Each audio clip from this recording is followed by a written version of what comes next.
Municipal elections have been announced across Maharashtra, including major cities like Mumbai, Pune, Thane, and many others. With this announcement, one term starts trending everywhere: Acharsahinta, or the Model Code of Conduct. Now, even if this term or exercise is ages old, yet people are asking what exactly is this code, why does it matter, and most importantly, what changes for the candidates, political parties, and even the common citizens. In this video, we will clearly explain what the Model Code of Conduct is, how is it implemented, how long does it stay in force, and what is allowed and what is strictly prohibited during this period. Before we get into the details, let me tell you why is this topic important. The Model Code of Conduct is not just meant for politicians, it directly affects government functioning, public announcements, advertisements, transfers of official, rallies, and even how the public money is used.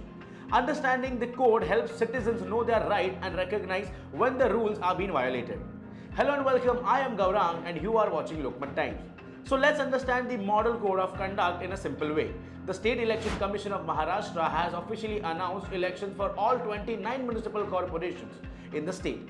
Voting will take place January 15, 2026 and the results will be declared on January 16, 2026. The moment this election schedule was announced, the Model Code of Conduct came into effect immediately in all the municipal areas. This code will remain in force until the entire election process is completed and the results are officially declared. So what exactly is the Model Code of Conduct? The Model Code of Conduct is a set of guidelines issued by the Election Commission to ensure that the elections are conducted in a free, fair and transparent manner. These rules are meant to prevent the misuse of power by ruling parties and ensure a level playing field for all the candidates and political parties. Once elections are around, governments, ministers, political parties and candidates are legally and morally bound to follow all these rules. The main idea behind the Model Code of Conduct is very simple. No political party should gain an unfair advantage by using government machinery, public money or official influence during elections. So this is why the code puts strict restrictions on announcements, advertisements and government actions that could influence any voter. One of the most important aspects of the Model Code of Conduct is how it regulates the behavior of political parties and candidates. During the election period, political rallies, public meetings, processions and campaign activities are allowed, but only after taking proper permission from the police and local authorities. No rally, no gathering can be organized without approval and law, and order must be strictly maintained.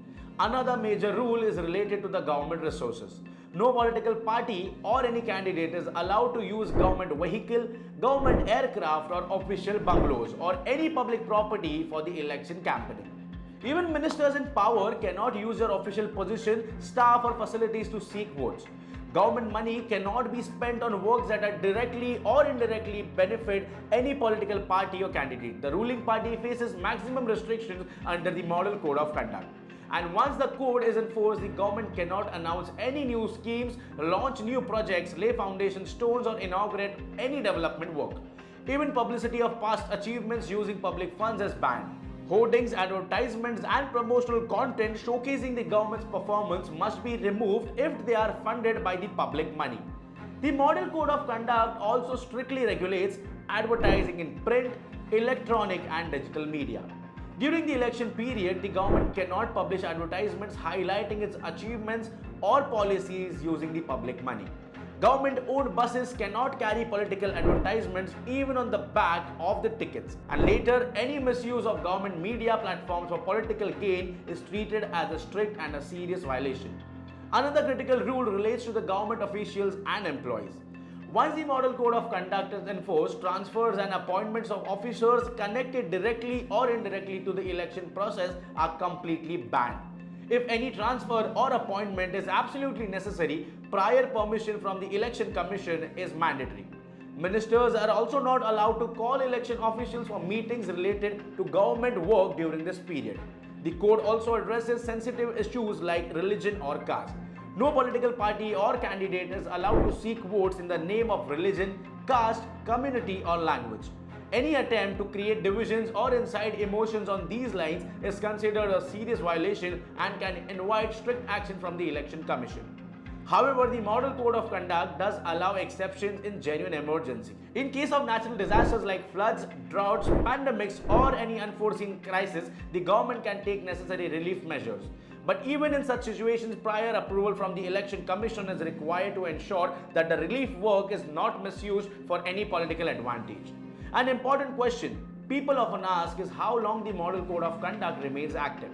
In Maharashtra, the code came into force on December 2025, the day elections were announced. It will remain applicable until January 16, 2026, when the counting of the votes is completed and the results are declared. Once the results are officially declared, the Model Code of Conduct automatically comes to an end. To sum it up, the Model Code of Conduct is not meant to stop democracy, it is meant to protect democracy. It ensures fairness, transparency, and equal opportunity for all official players while safeguarding voters from undue influence.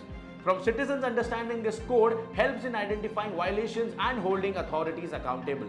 As elections approach, awareness is the key. Stay informed, stay alert, and remember, free and free elections are the foundation of a strong democracy. Stay tuned with Lokmat Times for more explainers that simplify complex issues for you.